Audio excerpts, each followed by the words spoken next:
В минувшие выходные в Мирном определились сильнейшие футболисты, которые работают в «Алроса».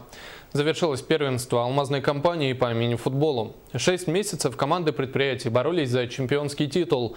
Об итогах соревнований расскажет Анна Винокурова.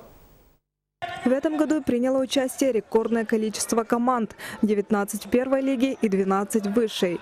Футболисты встречались на паркете каждые выходные. Интриги в финалах первенства не было. Фавориты были известны заранее. Команда «Фабрика номер 3» стала чемпионом первой лиги, не проиграв ни одного матча.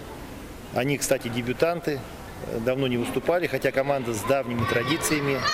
В свое время, в 80-х, 90-х годах они играли и большой футбол, и в мини-футбол. Потом вот иссяк у них как-то одно время, не было видно к спорту такого интереса. И сейчас они возобновили и очень успешно отыграли. Серебряными призерами в первой лиге стала команда ПТВС. Они обыграли футболистов Олимпа, которым досталась бронза. В высшей лиге тройку лидеров замкнули футболисты ВГСЧ. На втором месте команда молодежи. Ну а золотые медали уже в который раз завоевали представители культурно-спортивного комплекса. То, что команда войдет в тройку призеров, было ясно с первых дней первенства. В борьбе мы выиграли первое место, в принципе, еще за 4 тура до конца, поэтому хорошо отыграли. В принципе, медали в основном разыгрываются между командами КСК, Шахтер и ВГСЧ.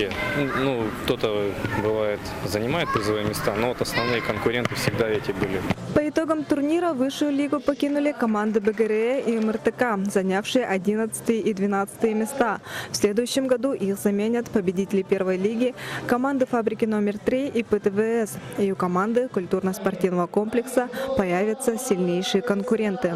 Анна Винокурова, Роман Ларин, телеканал «Алмазный край».